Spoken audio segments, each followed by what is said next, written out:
JDU का एक बड़ा नेता बिहार के मुखिया सुशासन बाबू नीतीश जी के साथ बैठे होते हैं और उसी दिन उनको धमकी मिलती है कि 1 करोड़ का रंगदारी दो, नहीं तो घर पर चढ़कर AK-47 से हत्या कर देंगे। ये पूरा मामला जो है मुजफ्फरपुर का है और दिनेश सिंह कोई छोटे मोटे नेता नहीं है, बल्कि 2 बार जेडीयू से एमएलसी रह चुके हैं और एक बार फिर से जब 4 अप्रैल को एमएलसी का चुनाव होना है, मुजफ्फरपुर से वो जेडीयू की तरफ से ताल ठोकेंगे। और जब कहा जाता है कि नीतीश कुमार के साथ वो बैठक कर रहे थे, उनसे बातचीत कर रहे थे, उसी दिन उनको धमकी मिलती है। पहले मैसेज आता है और फिर फोन कॉल आता है कि 1 करोड़ की रंगदारी दो और अगर कोई होशियारी की तो तुम्हारे घर पर चढ़कर AK-47 से हत्या कर देंगे। आपको बता दें कि जो जेडीयू के पूर्व एमएलसी रह चुके हैं, इस बार एमएलसी का चुनाव लड़ेंगे, जिनका नाम है दिनेश प्रसाद सिंह, उनके निजी सचिव चंद्रभूषण कुमार ने सदर थाने में FIR दर्ज की है। उनका यह कहना है कि 4 फरवरी को 2:17 पर एक मैसेज आता है, फिर कॉल आता है, कॉल पे धमकी दी जाती है, फिर कॉल कट कर दिया जाता है और जो मैसेज किया गया उसमें साफ तौर पे लिखा था कि पुलिस को सूचना देने पर अंजाम बुरा होगा, 1 करोड़ रंगदारी चाहिए, जगह मैं तय करूंगा। साथ ही एक नंबर दिया, फूलदेव भगत से बात करने को कहा।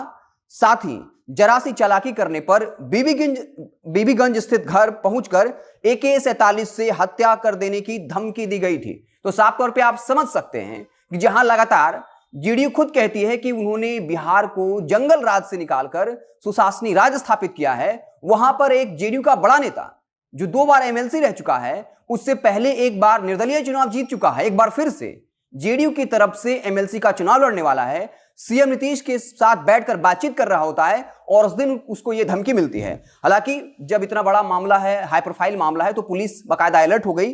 कहा जा रहा है कि जो CDR यानी कॉल रिकॉर्डिंग डिटेल्स होता है और टावर लोकेशन को खंगाल रही है और इसके लिए बाकायदा जो IO प्रशिक्षु दरोगा ललित कुमार है, उनको पूरी जिम्मेवारी दी गई है। खुद SSP जयकांत जो है इसकी मॉनिटरिंग कर रहे हैं। एक विशेष टीम का गठन किया गया है। हालांकि इसको लेकर एमएलसी ने कहा है कि मैं उस दिन सीएम के साथ बैठा था, उसी दिन डीजीपी को जानकारी दी, सीएम को भी बताया था, मैं किसी उमेश सिंह को नहीं जानता, क्योंकि जिसने मैसेज किया था, जिसने बात किया था, खुद को उमेश सिंह बताया था। तो उन्होंने साफ तौर पे कहा है कि मैं किसी भी उमेश सिंह को नहीं जानता, चुनावी रंजिश भी नहीं है, पुलिस अपनी कार्रवाई करे, इसके पीछे जो कोई भी है उसकी गिरफ्तारी जल्द से जल्द हो।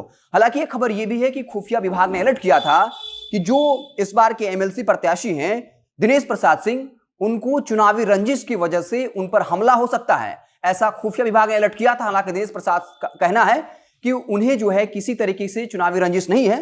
हालांकि एक खबर यह भी जो है चल रही है कि इस बार जिस सीट से दिनेश प्रसाद सिंह जेडीयू के टिकट पर चुनाव लड़ रहे हैं, वहीं आरजेडी ने बाहुबली शंभू सिंह को मैदान में उतारा है और कई लोग ये आशंका जता रहे हैं कि शंभू सिंह जो है बाहुबली है, तो हो सकता है कि उसने ये धमकी दिलवाई हो। हालांकि दिनेश सिंह ने साफ तौर पर कह दिया है कि इसमें कोई भी चुनावी रंजिश का मामला नहीं है। ठीक 2 साल पहले दिनेश सिंह को इसी तरह की धमकी दी गई थी। अब सवाल यह उठता है कि एक ऐसा नेता जो 2 बार जेडीयू का एमएलसी रह चुका है, एक बार फिर से एमएलसी का चुनाव लड़ने जा रहा है, सीएम नीतीश के साथ उसकी उठक बैठक है, उसके बाद भी कोई अपराधी इतनी हिम्मत कैसे कर लेता है कि वो पहले मैसेज देता है और फिर फोन कॉल करके कहता है कि 1 करोड़ का रंगदारी दो और चालाकी की तो घर पर चढ़कर AK-47 से हत्या कर देंगे।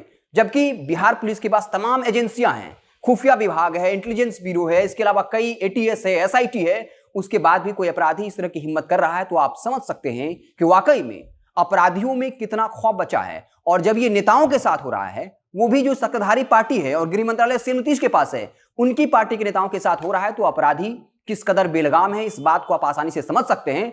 इसलिए कल आने वाले वक्त में अगर आप थोड़ा बहुत पैसा कमाते हैं और आपको धमकी मिल भी जाए तो आश्चर्य नहीं करिएगा, क्योंकि ये तो हाई प्रोफाइल मामला है, बाकायदा सभी टीम को लगा दिया गया है, खुफिया विभाग ने अलर्ट जारी किया था, लेकिन आपके लिए कोई भी आगे नहीं आएगा। इसके उलट अगर आप थाने में कार्रवाई करने जाएंगे, FIR दर्ज करवाने जाएंगे, तो FIR दर्ज नहीं होगा, पैसे की मांग की जाएगी और जब आप पैसा नहीं देंगे तो आपको गाली भी दिया जाएगा। और हम ये हवाई बात नहीं कह रहे हैं, हमने नालंदा की खबर की थी, जहां एक मां जो है अपनी बेटी की बरामदगी के लिए पुलिस से गुहार लगा रही है।